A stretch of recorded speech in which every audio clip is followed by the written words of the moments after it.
first hip hop that I resonated to. I was in school. Just a little kid. I can't even remember what grade. Somewhere in grade school, and before we would start school, we would have like be in the auditorium where we all have to gather in the private school I went to, and all the kids was gathered around one day at the radio. One of the other kids, which happened to turn into my best friend, he had he a tape where he used to, I guess, wait till midnight because that was the only time hip hop was played on the radio at midnight. Absolutely. You used to wait and catch that hour or two at midnight at 12 a.m. Shout outs to DJ Red Alert. You know what I'm saying? Love you, brother. We hip hop wouldn't be where it's at today if it wasn't for that man as well. So DJ Red Alert would come on at midnight, have his thing. So he had one of those tapes. And at the time, I would only listen to rock and roll. You know what I'm saying? Because, right, exactly. That's how I was too. Because not to cut you off, but when I was growing up, it was only WABC that was on AM radio, and you would hear all the rock songs. Exactly. Like the biggest song was like Roundstone Cowboy. Yeah, exactly. Like I'd never forget listening to that. And then you heard like Another One Bites the Dust. Yeah. And then you heard like the disco of the Tubi reels and things like that. Yeah. It's crazy. I was a big rock and roll fan, because that's what was put out there. That was what was on MTV, you know what I'm saying? That was all you saw. This is before, everything. So the kids was around and I heard this beat and I never forget the sound of that beat. You know what I'm saying? And it was so attracting. And I walked over, to the kids like I wanted, like they had their own little private thing, like, what I'm saying? I said, I want to hear what's playing.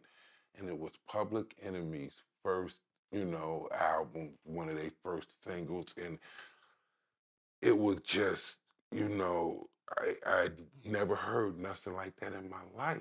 You know what I'm saying? And it was that was like almost like the introduction to hip hop for me, and just that beat was just crazy. And then Chuck's voice, the way his voice came across, like, what is this? And then from then I started getting put on to Run DMC and people that was already out there. But I think MTV, once they got MTV Music Box, that really, really helped because now I had a visual of this. Rap City, of course, Video Music Box, but Video Music Box was so hard because, back then, see, this is before all the glitter and glamour guys. Right. Back then, we used to have a wire hanger. And Video Music Box used to come on a channel that wasn't too clear. It wasn't on the right channel. Exactly. So we had to... And it would come on at 3 o'clock. Exactly. We had to get the wire hanger and finagle and do all different type stuff. And you had if you had the knob, you had to put your TV almost in between the... It was between like a 3 and a 4, just so you could get that little, there we go. Yeah, exactly. You know what I'm saying? Yo, don't move. Like, you know what I mean? Like, it was that. Like, yes. I would never forget that. But I also remember going, like, when we went out of town, and there was this thing called the box. And people, it was like a jukebox just for videos, and people would call up. That's how they used to play videos, and used to see videos that way. That was ill. Yeah. That was memories. That's definitely what all started the music. So getting back to yourself, now you 15 years old and you DJing at parties. What opened the door for it to become professional? I still was trying to find myself at that time. By the time when Doo-Wop took the chance and brought me down to 125th Street, it was a store called Stereo Palace. Oh, yes. They used to sell all tapes.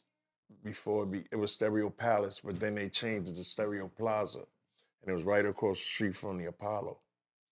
And Doo-Wop took me down there, and sold my first tape, and that's when it started.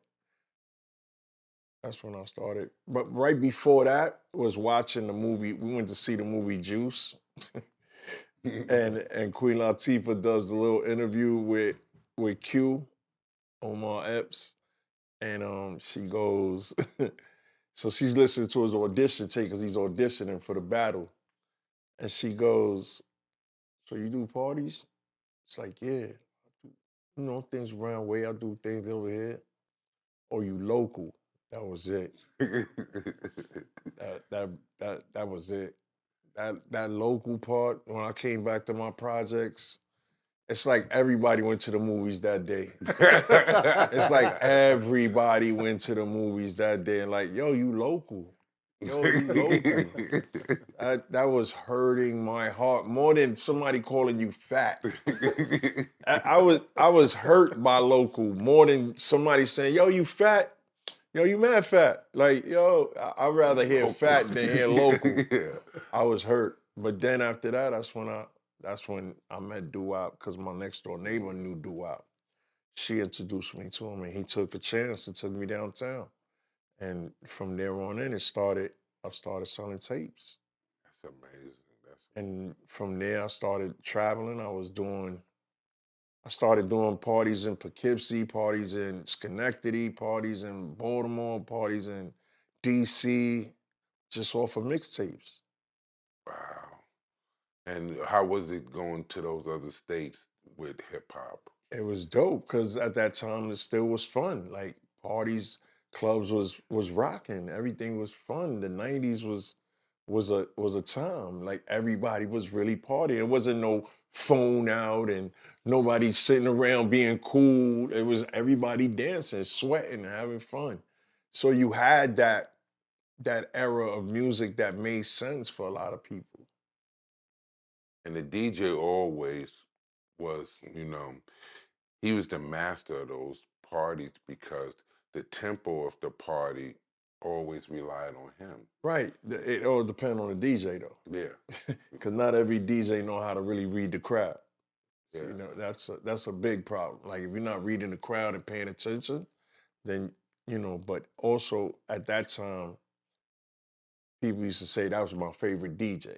You know what I'm saying? Like, you don't got that no more. Right? I mean, you really got that for certain people, but it doesn't matter no more now. Now it's not like at a time when if you did a party, they were going to the club just to see you.